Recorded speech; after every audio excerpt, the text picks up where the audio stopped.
السلام علیکم، آپ ہیں میرے ساتھ حماد نیوز اینڈ ویوز پر۔ آج بات کرتے ہیں کہ آئینی ترامیم کا معاملہ کیوں نہیں سلجھ رہا ہے، وہ اتنا طویل کیوں ہو گیا، 1 مہینے سے زیادہ ہو گیا ہے، تقریباً 1.5 مہینہ ہوا اور ملاقاتیں در ملاقاتیں ہو رہی ہے اور پھر بھی یہ نہیں ہو رہا ہے۔ تو پس منظر میں کیا منصوبہ ہے، اس پر بھی تھوڑی سی بات کرتے ہیں اور منظور پشتین کے حوالے سے بھی بات کریں گے کہ انہوں نے صحافیوں کے حوالے سے کچھ بات کی اس پر اور کچھ ان کے ریلیوں کے۔ دیکھیں، کافی دنوں سے، کئی ہفتوں سے ہم دیکھ رہے ہیں کہ آئینی ترامیم کے حوالے سے معاملات نہیں سلجھ رہے ہیں۔ کبھی ایک پوائنٹ پر اختلاف ہو جاتا ہے، کبھی کوئی ایک ملاقات ہوتی ہے، کبھی دوسری ملاقات ہوتی ہے، کبھی یہ ہوتا ہے، کبھی وہ ہوتا ہے۔ تو یہ سب کچھ کیا ہے؟ دیکھیں، سیاستدانوں کے اندر میچورٹی بہت ہوتی ہے، بات کرنے کا سلیقہ بھی ان کو آتا ہے۔ وہ جب کسی ملاقات بیٹھ جاتے ہیں اور ملاقات کر لیتے ہیں تو فوری طور پر معاملے کا حل بھی نکالتے ہیں۔ عمومی طور پر، تاریخی طور پر جب ہم دیکھتے ہیں تو اسی طرح ہوا ہے۔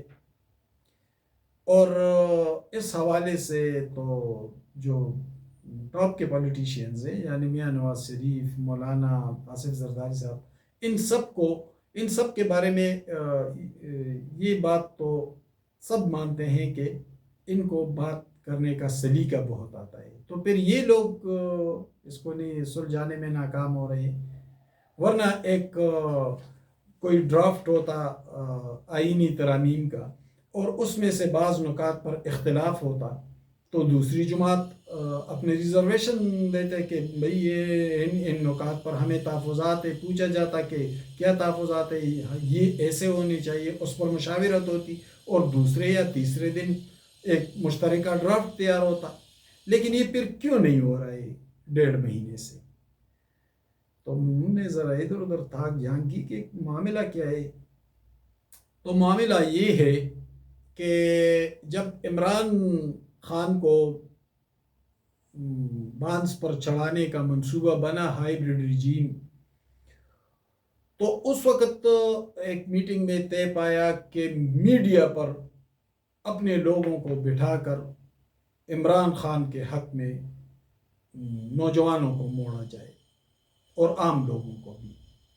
اور پھر آپ نے دیکھا کہ وہ وجاہت اسخان، آفتاب اقبال، عمران ریاض، مبشر لقمان اور اس طرح کے لوگوں کو اینکر بنا کر اچانک ٹی وی چینلوں پر بٹھایا گیا۔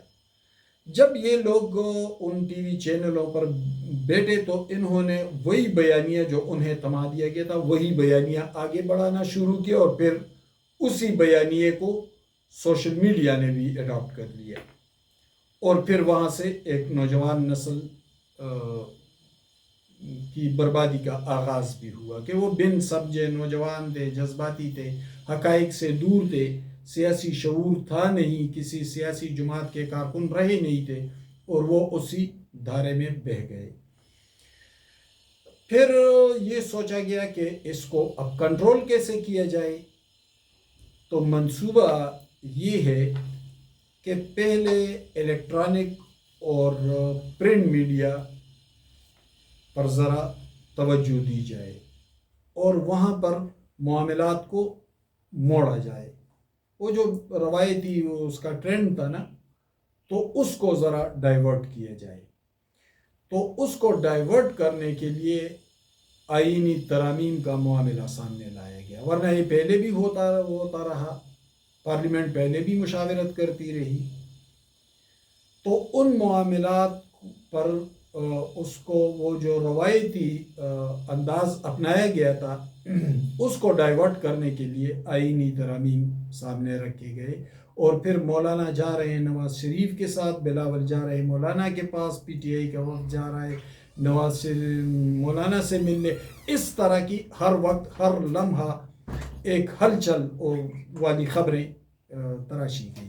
اب رات کو مولانا نواز شریف اور آصف زرداری صاحب اور ان سب کی ملاقات ہوئی ہے، تو کیا یہ لوگ اتنے معصوم ہیں یا اتنے غیر تجربہ کار ہیں کہ وہ ایک ڈرافٹ پر متفق نہیں ہو سکے؟ اور پھر اس کے بعد اچانک کابینہ کا اجلاس بھی ملتوی کیا گیا. تو یہ کوئی بچوں کا کھیل نہیں ہوتا. یہ دراصل پہلے فیز میں الیکٹرانک میڈیا سے عمران خان کے اثر کو کم کرنے کے لیے آئینی ترامیم کا شوشہ چھوڑا گیا ہے، ورنہ یہ چند گھنٹوں کا معاملہ تھا اور اسے 1.5 مہینے تک پھیلا دیا گیا. اب آپ دیکھیں تو الیکٹرانک اور پرنٹ میڈیا پر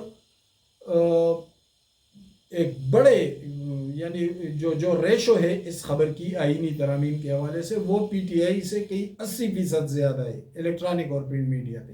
اور جب وہاں پہ کوئی بیانیہ بلڈ ہوتا ہے تو پھر وہی بیانیہ پھر سوشل میڈیا کی طرف بھی ڈائیورٹ ہو جاتا ہے. اور سوشل میڈیا پر آپ دیکھیں تو عمران خان کا جو بیانیہ ہے یا جو جارحانہ انداز ہے پی ٹی آئی ورکروں کا، اس میں بھی بہت حد تک کمی آئی ہے اور یہ ایشو ڈسکس ہونے لگا ہے. یہ ایشو جوں پھیلتا جائے گا الیکٹرانک اور سوشل میڈیا کی طرف، تو وہ جو 2010 کے بعد جس بیانیے کو، جس نیریٹیو کو بلڈ کیا گیا تھا، اس میں کمی آتی جائے گی. اور جو ہی آئینی ترامیم کا مسئلہ حل ہو پائے گا تو پھر ایک نیا بیانیہ سامنے رکھا جائے گا تاکہ اس عمران خان کے اثر کو، ان کے نیریٹیو کو کاؤنٹر کیا جائے، اور اس کو اس طریقے سے بہت ٹیکنیکلی کاؤنٹر کیا گیا گی. تو اصل معاملہ یہ ہے، ورنہ یہ سیاستدان اتنے بچے نہیں ہے کہ وہ 1.5 مہینے سے ایک ڈرافٹ پر متفق نہیں ہو سکے تھے. ایک اور بات کرتے ہیں منظور پشتین کے حوالے سے. منظور پشتین کا عروج ایک رد عمل سے ہوا. کچھ بہت ظلم بھی ہوئے، زیادتیاں بھی ہوئی، منظور پشتین اس کے خلاف کھڑے ہوئے، اور ظاہر ہے کہ وہ رد عمل اسی کی طرف گیا. اور ہم صحافیوں نے ان کے ساتھ ہوئے ظلم پہ ہم نے ان کا ساتھ بھی دیا، ہمیشہ اسے بھگتا بھی. لیکن کیا اس کا مطلب یہ ہے کہ جس کو ذرا شہرت مل جائے، ذرا سیاسی طور پر اسے سپورٹ مل جائے لوگوں کی، تو پھر وہ آئے اور جو کسی بات پر اختلاف کرے تو بس اسے کہے کہ آپ ٹاؤٹ ہے اور آپ صوبیدار ہو سے اور آپ اس سے.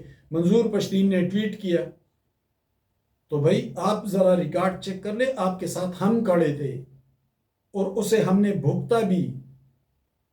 تو آپ پی ٹی آئی کے ایم ایچ ایور ورکروں کی طرح الزامات نہ لگائے بغیر سوچے سمجھے کہ یعنی جو آپ سے اختلاف کرے تو بس اسے کہے کہ آپ ٹاؤٹ ہے اور آپ واٹس ایپ اور آپ یہ اور آپ وہ. ہم تو حقائق پر بات کریں گے، اور اگر حقائق پر بات کریں گے تو آپ کی مقبولیت کل ہے کتنی؟ یقیناً آپ کو فاٹا اضلاع میں وہ رد عمل جو تھا، وہ رد عمل آپ کے ساتھ ہے اور اس کو ہم مانتے بھی ہیں. لیکن آپ یہ فیصلہ نہیں کر سکتے کہ آپ کہیں کہ میں ڈیورنڈ لائن کو نہیں مانتا. آپ نہیں مانتے لیکن ہم مانتے ہیں. افغانستان ایک الگ ملک ہے، ہم ایک الگ ملک ہے. اگر آپ ڈیورنڈ لائن کو نہیں مانتے تو کل پھر پنجابی کہے گا کہ میں واگا بارڈر کو نہیں مانتا، پھر سندھی کہے گا کہ میں کھوکھرا پار بارڈر کو نہیں مانتا، پھر گوادر کے لوگ کہیں گے کہ ہم تو 1955 تک عمان کا حصہ تھے، ہم اس کے ساتھ چلے جاتے ہیں. جغرافیائی حقیقتیں کچھ اور ہوتی ہیں پشتین صاحب، اور وہ تبدیل ہوتی رہتی ہیں. ضروری نہیں کہ ایک ہی جغرافیہ ہوگا. جغرافیہ وقت کے ساتھ ساتھ تبدیل ہوتا رہا ہے. ابھی 25-30 سال پہلے ہم نے دیکھا کہ جرمنی جو 2 حصوں میں منقسم تھا، مشرقی اور مغربی جرمنی، وہ پھر سے یکجا ہو گیا، جغرافیہ تبدیل ہو گیا. یہی جرمنی ڈیوائیڈ بھی ہو گیا تھا، اس وقت بھی جغرافیہ تبدیل ہو گیا تھا. اسی طرح ہم ایسٹرن یورپ میں دیکھتے ہیں، اسی طرح ہم سینٹرل ایشیا میں دیکھتے ہیں. جغرافیے تبدیل ہوتے رہتے ہیں اور اس جغرافیے کو قبول کرنا پڑتا ہے. یہ پاکستان ایک زمانے میں دہلی کا حصہ تھا، لیکن 75 سال پہلے ہم دہلی سے الگ ہوئے، ہمارا الگ جغرافیہ ہے. بنگلہ دیش ہمارا حصہ تھا، الگ ہوا، ایک الگ جغرافیہ ان کا بنا اور اس کو وہ تسلیم کر رہے ہیں. تو پھر آپ کیسے کہتے ہیں کہ ڈیورنڈ لائن کو میں نہیں مانتا؟ ادھر بھی پشتون ہے ادھر بھی پشتون ہے، پھر تو پنجاب میں ادھر مشرقی پنجاب میں بھی پنجابی ہے اور ادھر بھی پنجابی ہے، پھر وہ بھی اس کو نہ مانے۔ تو بات یہ ہے کہ نہ کوئی صحافی ٹاؤٹ ہوئے، نہ کوئی صحافی آپ کے حکم کا پابند ہے۔ ہم وہ بات کریں گے جو مبنی بر حقائق ہو، اور آپ کے سرٹیفکیٹ جاری ہونے سے کسی پر کوئی فرق نہیں پڑے گا۔ آپ کے ساتھ زیادتی ہوگی، ہم آپ کے ساتھ کھڑے ہوں گے، اور آپ کے ساتھ کھڑے رہے بھی، آئندہ بھی کھڑے ہوں گے۔ لیکن جہاں آپ بات کریں گے اور اس بات سے ہمیں اختلاف ہوگا یا وہ بات مبنی بر حقائق نہیں ہوگی، تو پھر اس بات کی ہم مخالفت بھی کریں گے۔ اور ابھی جو 20 سے آپ نے ریلیاں نکالنے کا پروگرام بنایا ہے، تو کیا اس کو کہیں سے تائید حاصل نہیں ہے؟ ہم اتنے بے خبر بھی تو نہیں ہیں۔ جب آپ ریلیاں نکالیں گے تو پھر ہم اس پر کمنٹری بھی کریں گے، دیکھیں گے کہ حقائق کیا ہے، اور اس حقائق پر بات بھی کریں گے۔ بہت شکریہ، میرے ساتھ رہیے۔